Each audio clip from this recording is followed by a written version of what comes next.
ก็ย้อนว่าหักแหงก็ย้อนว่าแพ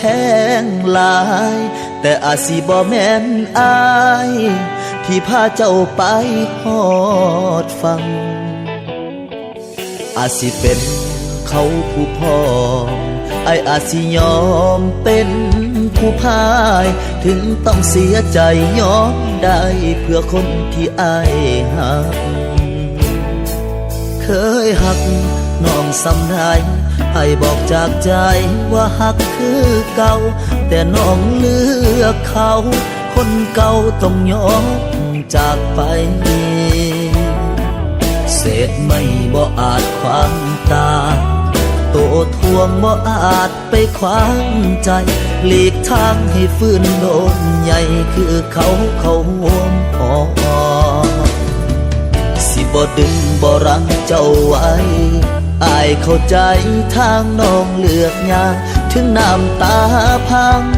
บ่เป็นหยังอายสิรับเอาหักน้องสำได้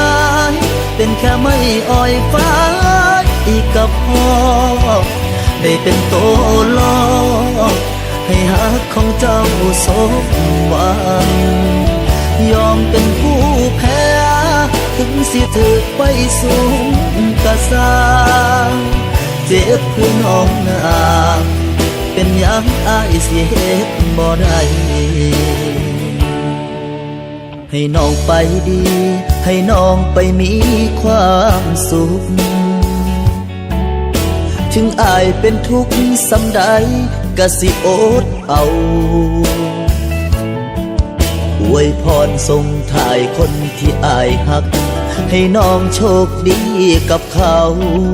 จากใจเปื้อนขี้เถ้าของไม้อ้อยไฟ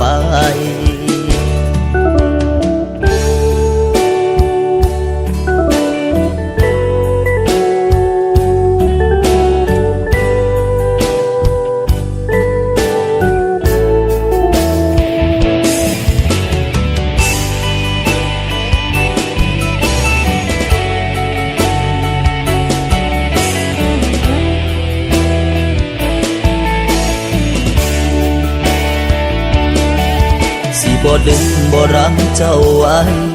อายเข้าใจทางน้องเลือกอย่างถึงน้ำตาพังบ่เป็นหยังอายสิรับเอาหักน้องสำได้เป็นแค่ไม่อ่อยฟ้าอีกกับพ่อได้เป็นโตลอให้หักของเจ้าสมหวัง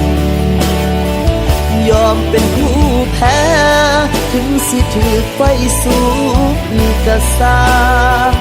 เจ็บเพื่อน้องนาเป็นยังอายสิเฮ็ดบ่ได้ยอมเป็นผู้แพ้ถึงสิถือไฟสูงกะสร้างเจ็บเพื่อน้องนาเป็นยังอายสิเฮ็ดบ่ได้เจ็บเพื่อน้องนางสุดท้ายอ้ายต้องเฮ็ดให้ได้